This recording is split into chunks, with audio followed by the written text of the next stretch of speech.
Hi friends, இன்னைக்கு நம்ம CM Vijay என்ன பார்த்தீங்கன்னா ட்ரக் ஃப்ரீ தமிழ்நாடுன்னு சொல்லி ஒரு இயக்கத்தை ஸ்டார்ட் பண்ணி அதுக்கான உறுதிமொழி ஸ்டூடெண்ட்ஸ் கூட சேர்ந்து அவரும் எடுத்திருக்காரு.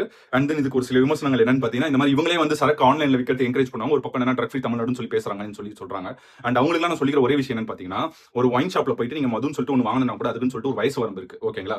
ஆனா இவங்க ட்ரக் ஃப்ரீ தமிழ்நாடுன்னு ஃபோக்கஸ் பண்றது முக்கியமா யாருக்குன்னு பார்த்தீங்கன்னா ஸ்டூடெண்ட்ஸ். இவங்க தான் அடுத்த தலைமுறை, நெக்ஸ்ட் ஜென்ரேஷன். அதாச்சும் மொழியிலே கிள்ளி எறியணுன்றதுக்காக ட்ரக் ஃப்ரீன்றது இவ்வளவு தூரம் எந்த ஒரு அரசும் பண்ணாத ஒரு இனிஷியேட்டிவ், ஒரு முக்கியமான ஒரு ஃபோக்கஸ் தான் ஸ்டூடெண்ட்ஸ் மேல ஃபோக்கஸ் பண்ணி இதை இப்பதுல இருந்தே அவங்களை வந்து நல்ல முறைக்கு மாத்தணும்னு சொல்லிட்டு இந்த அளவுக்கு பிரச்சாரம் பண்ணி இப்படி ஒரு இனிஷியேட்டிவ் எடுத்தது உண்மையிலேயே நல்ல ஒரு விஷயம் தான்.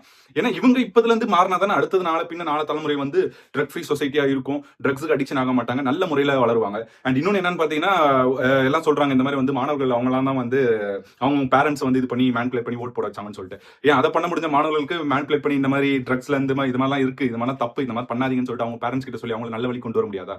எல்லாமே நல்ல இனிஷியேட்டிவ் தானே. இப்பவும் சொல்லுவேன், எப்பவும் சொல்லுவேன், இவர் மக்களுக்கான முதல்வர், நம்மளுடைய அண்ணன் விஜய் அண்ணன். தேங்க்யூ.